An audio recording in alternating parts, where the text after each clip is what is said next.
שלום לכם. בשבוע שעבר השתתפתי בערב שאלות ותשובות, ולקראת סוף הערב פנתה אליי אישה ואמרה שיש לה שאלה על התנהגות של בני אדם.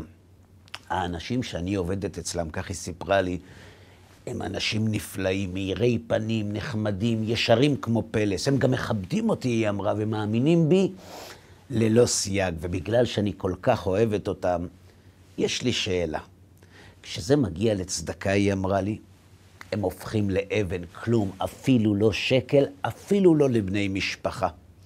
כששאלתי אותם פעם, היא סיפרה לי, למה הם כל כך נגד צדקה וחסד? הם אמרו לי באדישות, שמי שצריך שילך לעבוד, ושהם לא בנק ישראל, ושאנשים שמתרגלים לקבל צדקה, הופכים למושחתים, ושהם עובדים קשה בשביל הכסף שלהם, ושמי שעובד קשה, יש לו כסף. הנקודה היא אמרה שמצד שני, הם אנשים נפלאים ורגישים, למשל לצער בעלי חיים כמו כלבים וחתולים, ברמה של לאסוף אותם מהכביש, והם גם מסוגלים להוציא עליהם אלפי שקלים. ואת זה אני ממש לא מבינה. זה שיש אנשים שלא אכפת להם מאף אחד, למרות שזה נורא, אני עוד מסוגלת להבין, אבל אנשים שיש בהם חמלה, איך זה יכול להיות שכשזה קשור לכלבים וחתולים, החמלה נשפכת מהם, אבל כשזה נוגע לעזרה לעניים ונזקקים, הלב שלהם נסגר. שלא תחשוב, היא אמרה, שיש לי משהו נגד בעלי חיים, להפך, אני צמחונית אידיאולוגית, אבל כזאת איפה ואיפה, זה מה שאני לא מבינה. זה לא כל כך מסובך, עניתי לה. אם נבין איך הלב שלנו עובד, נבין שזה יכול לקרות לכל אחד. הרחמנות, כך אמרתי לה, היא מידה כמו כל המידות, וכמו שכל המידות זקוקות למשהו שיעורר אותם, כך גם החמלה. חז"ל מלמדים שמה שמעורר את החמלה זה הסבל, כשהיא מתעוררת רק בזמן שאנחנו מבחינים ביצור סובל, בן אדם או אפילו בעל חיים. אלא שחז"ל טוענים שהסבל בלבד לא מספיק. כדי שהחמלה תתעורר, חוץ מהסבל, אנחנו צריכים עוד מרכיב, והוא הצדק. חז"ל מסבירים שכשאנחנו מבחינים ביצור סובל, מיד אנחנו עושים חשבון, גם בלי שאנחנו מודעים לכך, אם מגיע לו לסבול או לא מגיע לו. אם הוא סובל ומגיע לו, אנחנו לא נרחם עליו, אבל אם הוא סובל ולא מגיע לו, החמלה והרחמים מתעוררים בנו בשיא עוצמתם. ואת החשבון הזה, אמרתי לה, עושים עם צדק. וזו גם התשובה לשאלה שלך. כשהמעסיקים שלך רואים חתול סובל, הם אוספים אותו מהרחוב בגלל שהם מוצפים בחמלה. למה? כי לפי הצדק שלהם לא מגיע לו לסבול, כי לפי הצדק שלהם הוא לא אשם בסבל שלו, וכשהוא לא אשם בסבל שלו, הם מרחמים עליו. לעומת זאת, כשהם רואים אדם עני, הם שואלים את עצמם למה הוא כזה. ואז הם מגיעים למסקנה שהוא עצלן, שהוא לא אוהב להתאמץ, ושהם עבדו קשה בשביל הכסף שלהם, ושאם הם יעזרו לו, הם רק ינציחו את העוני שלו, ושבגלל שהוא לא מתאמץ, מגיע לו שהוא עני.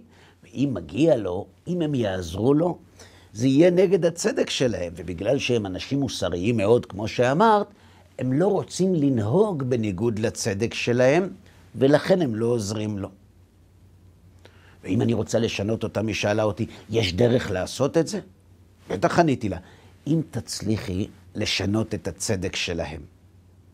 זה יפה, היא אמרה, אבל איך משנים אצלם את הצדק? זה כתוב בפרשת השבוע, אמרתי לה. בפרשת כי תבוא, התורה מלמדת את מצוות הביקורים, ולפיה אדם צריך כל שנה לסמן את הפירות הראשונים שצומחים אצלו בשדה, וכשהם מבשילים, במקום לאכול אותם, הוא מביא אותם לבית המקדש של הכהן, וכך כתוב בפסוק. והיה כי תבוא אל הארץ אשר השם אלוהיך נותן לך נחלה וירשת וישבת בה. ולקחת מראשית כל פרי האדמה אשר תביא מארצך אשר השם אלוהיך נותן לך, ושמת בתנה והלכת אל המקום אשר יבחר השם אלוהיך לשכן שמו שם. ובאת אל הכהן אשר יהיה בימים ההם ואמרת אליו, הגדתי היום להשם אלוהיך, כי באתי אל הארץ אשר נשבע השם לאבותינו לתת לנו. זו מצווה יפה מאוד, אמרה לי האישה, אבל איך זה קשור לצדקה? פשוט מאוד, אמרתי לה. שאלת את עצמך פעם, איך מרגיש אדם שמביא ביקורים? אדם עובד כל השנה בשדה, מהבוקר עד הערב, מהזריחה עד השקיעה, חורש, זומר, מנקש עשבים ומשקה, ובסוף, כשהוא כבר רואה את הברכה בעמלו, במקום לאכול, הוא מביא את הפירות לכהנים. איך הוא בדיוק אמור להרגיש? קצת פרייר, לא? הוא עובד קשה, ובסוף, מי שאוכל אותם הם אלה שלא עובדים. תגידי את, אם בית המקדש היה קיים בימינו, נראה לך שהמעסיקים שלך היו מביאים ביקורים? ואז היא צחקה. לפי איך שאתה מתאר, היא אמרה, ממש לא. יפה, אמרתי לה, בדיוק בשביל זה יש את מצוות הביקורים. אם לפי הצדק של המעסיקים שלך, הכסף שייך למי שעובד בשבילו, מצוות הביקורים נועדה להוכיח את ההפך. למי באמת שייך הכסף שלנו? שמת לב מה אומר מי שמביא ביקורים?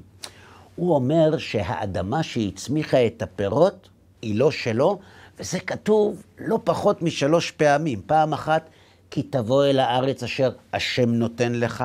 פעם שנייה, מראשית כל פרי האדמה אשר השם נותן לך. ופעם שלישית הוא אומר, באתי אל הארץ אשר נשבע השם לתת לנו. עכשיו תגידי לי את, אם מישהו היה נותן למעסיקים שלך כסף כדי לעמוד על הרגליים, הם היו מחזירים לו? בטח היא ענתה, הם ישרים כמו פלס, אמרתי לך. אז בדיוק פה אמרתי לה, נמצאת הנקודה.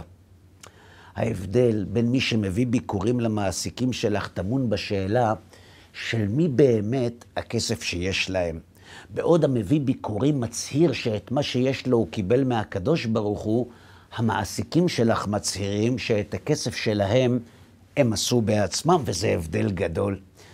מי שיודע שמה שיש לו לא שלו, ושהשם נתן לו את מה שיש לו למרות שלא מגיע לו, כשהוא רואה עני, הוא נותן לו צדקה בגלל שהוא מזדהה איתו. כי גם הוא עני, רק שהשם נתן לו כסף. לעומת זאת, מי שמרגיש שמה שיש לו הוא שלו, כשהוא רואה עני, הוא לא מרחם עליו ושולח אותו לעבוד קשה כמוהו, כדי שגם לא יהיה כמו שיש לו. לכן התורה מצווה להביא ביקורים דווקא כשנכנסים לארץ. במדבר לא היה צורך בביקורים, כי במדבר כולם ירגישו שאין להם כלום משל עצמם, אבל כשנכנסים לארץ וכל אחד מקבל אדמה ורכוש, אז יש סכנה שנשכח ונתחיל להאמין שמה שיש לנו הוא שלנו. לכן התורה מצווה להביא ביקורים דווקא אחרי שאנחנו נכנסים לארץ, כדי שלמרות כל העושר לא נשכח מי הבעלים האמיתי על העושר שלנו. ומי שלא שוכח, גברתי, זוכר שמה שיש לו לא שלו, ואם זה לא שלו, אין לו בעיה לחלוק את מה שלא שלו עם מישהו אחר, ואז הוא נותן צדקה. תנסי רגע לדמיין, אמרתי לה, אדם עני ורעב, שמקבל צדקה ממישהו, ואחרי שהוא אוכל ושותה, ניגש אליו עני אחר ומבקש צדקה, אלא שאז, במקום לתת לו, הוא צועק עליו שילך לעבוד ושלא יהיה פרזיט. איך היית מגיבה? היית מתגלגלת מצחוק, נכון? אז זו התשובה, גברתי, לשאלה שלך. כדי לשנות את היחס של המעסיקים שלך לעניים, הם צריכים לשנות את הצדק שלהם. הם צריכים להבין שמה שיש להם לא שלהם, ואז יהיה להם הרבה יותר קל לתת צדקה. זה יפה מאוד, היא אמרה לי, אבל איך משנים את הצדק? זה אמרתי לה, כתוב בסוף הפרשה הקודמת. בסוף פרשת כי תצא מופיעה מצוות מחיית עמלק, ומיד לאחריה מצוות ביקורים. את יודעת למה? כדי ללמד איך משנים את הצדק. עמלק הוא סמל הכפירה, ולכן כל עוד אדם מאמין שהוא בעל הבית, הוא גם לא יביא ביקורים. כדי להביא אותם בכל זאת, הוא צריך קודם כל למחות את הכפירה מהלב, וכשהכפירה נעלמת, האמונה מגיעה, וכשהיא מגיעה, אנחנו נזכרים מי הוא בעל הבית האמיתי, ואז גם נותנים צדקה. ועוד נקודה לסיום, לפעמים לא רק כופרים לא נותנים צדקה, אלא גם מאמינים ששכחו מי הוא בעל הבית של הכסף שלהם. למה שכחו?